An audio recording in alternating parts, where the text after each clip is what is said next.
Saudara-saudaraku yang dikasihi di dalam nama Tuhan, pada saat ini kita akan merenungkan firman Tuhan. Dan firman Tuhan pada saat ini saya beri judul, Kisah Penyertaan Tuhan. Sebelum kita merenungkan firman Tuhan, mari kita berdoa. Bapa kami yang bertahta dalam kerajaan sorga, kami ucapkan puji syukur dan terima kasih Tuhan memberkati kami, menyertai kami.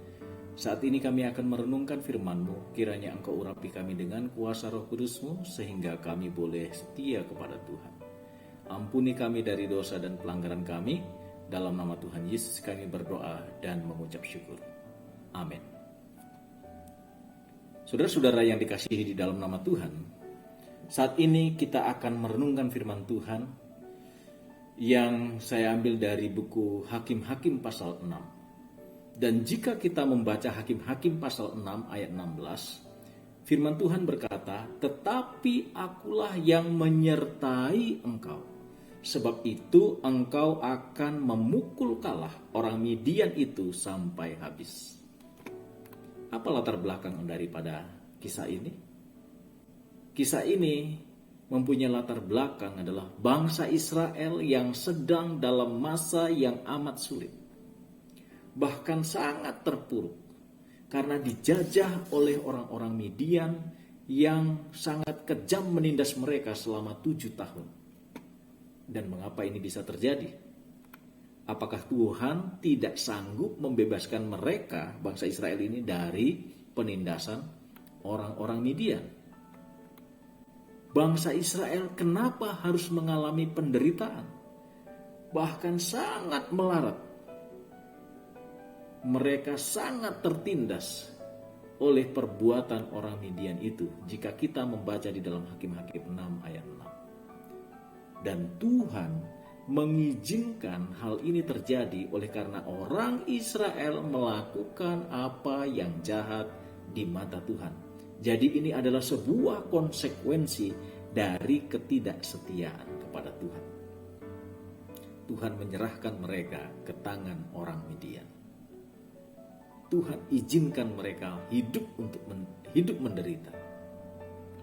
Dan kita harus mengingat bahwa selalu ada konsekuensi ketika seseorang itu tidak setia kepada Tuhan. Bangsa ini tidak setia kepada Tuhan.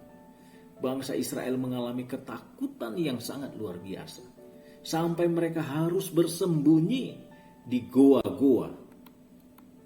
Dan di tengah penderitaan yang sangat berat.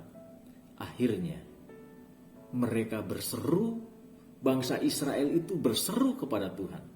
Itu kita bisa baca di dalam buku Hakim-Hakim 6 ayat 6 di bagian akhir. Dan tergeraklah hati Tuhan untuk menolong mereka. Lalu Tuhan mengutus malaikatnya untuk memanggil seorang muda. Namanya adalah Gideon, yang saat itu sedang mengirik gandum di tempat pemerasan anggur. Tuhan menyertai engkau, ya pahlawan yang gagah berani. Itu yang disampaikan malaikat kepada Gideon, Hakim-Hakim 6 ayat 12. Dan dari sudut pandang manusia, Gideon bukanlah orang muda yang gagah berani. Dari latar belakang keluarganya pun, Gideon hanyalah berasal dari kelompok terkecil di suku Manasye. Dan ia pun yang termuda di antara kaum keluarganya. Hakim-Hakim 6 ayat 15. Tetapi pilihan Tuhan tidak pernah salah. Pernah ingat saudara bagaimana Tuhan menyuruh Samuel mengurapi dari keluarga Isai? Bukan yang gagah perkasa, tetapi dipilih dari yang terkecil. Adakah sesuatu apapun yang mustahil untuk Tuhan? Bagi Tuhan tidak ada yang mustahil. Ya, sebagaimana dia memilih Daud, begitu pula ia memilih Gideon. Sebab bukan yang dilihat manusia yang dilihat Tuhan. Manusia melihat apa yang di depan mata, tetapi Tuhan melihat hati. Bila kita membaca kisah Gideon lebih lanjut, terlihat betapa Tuhan memakainya menjadi pahlawan Israel yang gagah perkasa dan sanggup mengalahkan bangsa Midian. Saudara-saudara, apapun keadaan kita saat ini, jangan menyerah. Tuhan selalu punya jalan keajaiban.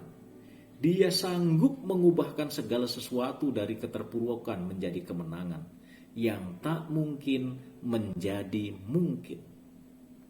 Tuhan menyertai orang-orang yang percaya kepadanya. Tuhan akan memberkati, Tuhan akan memberikan perlindungan, Tuhan akan memberikan kuasanya kepada orang-orang yang mau percaya kepadanya.